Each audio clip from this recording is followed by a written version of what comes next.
Na mtazamaji wa 24/7 Media, ikiwa imesalia siku moja tu kuelekea katika mchezo wa dabi ya Kariakoo, kati ya michezo ambayo inangojewa kwa hamu kabisa, na hapa tupo katika dimba ambalo kandanda hiyo itakuja kupigwa hapa moja kwa moja kabisa mubashara siku ya kesho kati ya Simba pamoja na Young Africans. Na hapo nyuma unachokiona ni mazoezi ya mchezo kuelekea katika mchezo wa siku ya kesho. Hao ni Young Africans, kikosi chao kiwa wamejiandaa vizuri kabisa kadiri ya siku ya kesho, lakini pia hapo baadaye watakuja kushuka hapa wekundu wa Msimbazi Simba saa 2:15 kwa ajili ya maandalizi mazuri ya mchezo unaofuata. Saa 2:15 usiache kukaa na sisi karibu na channel yako pendwa 24/7 Media kwa ajili ya update ambazo zinaendelea kufuata. Wachezaji mbalimbali wameweza kujitokeza, ikiwemo pia Pacome Zouzoua ambaye alikuwa anahusika kwamba ataukosa mchezo huu, lakini pia Baka yupo pia anaonekana katika pitch ya mazoezi katika kile ambacho kilichokuwa kinazungumzwa kwamba hatakuwepo katika mchezo huu, lakini mpaka sasa hivi wachezaji wako hapa. Lakini pia Clement Mzize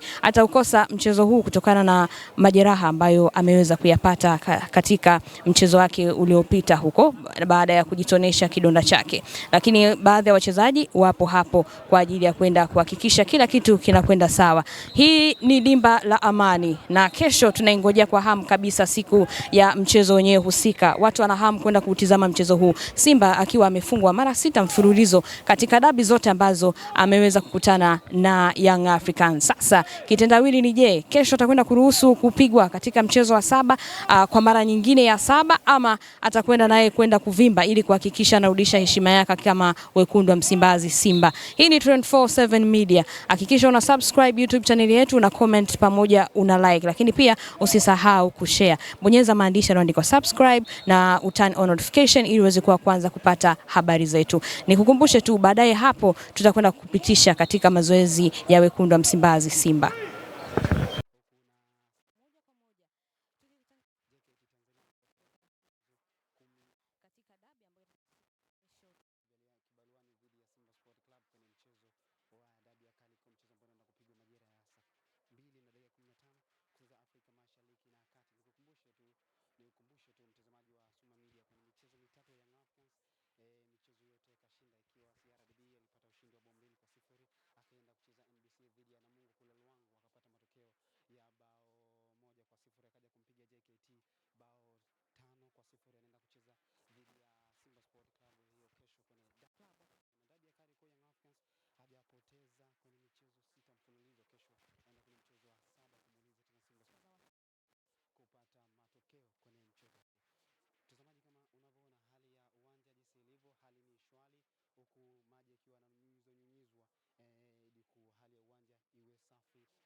kwa hamu kubwa sana. Sintofahamu.